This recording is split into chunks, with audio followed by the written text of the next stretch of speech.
just to show you a little bit of what's going on here.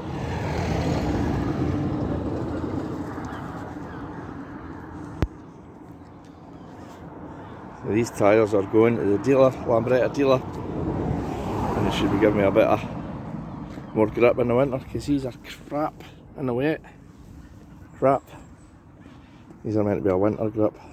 Probably sound like a Land Rover when it's done. And my wee carrier snapped one of the brackets. So with a bit of luck somebody will be able to make me something.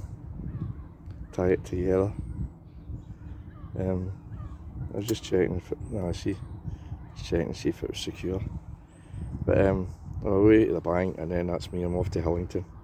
And then I'll go around and get breakfast in one of the vans, and maybe even go to the Harvester for an ice cream.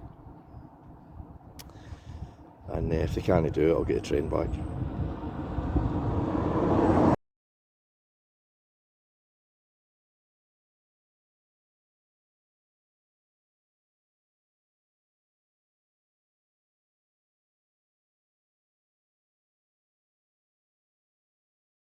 That's me arrived.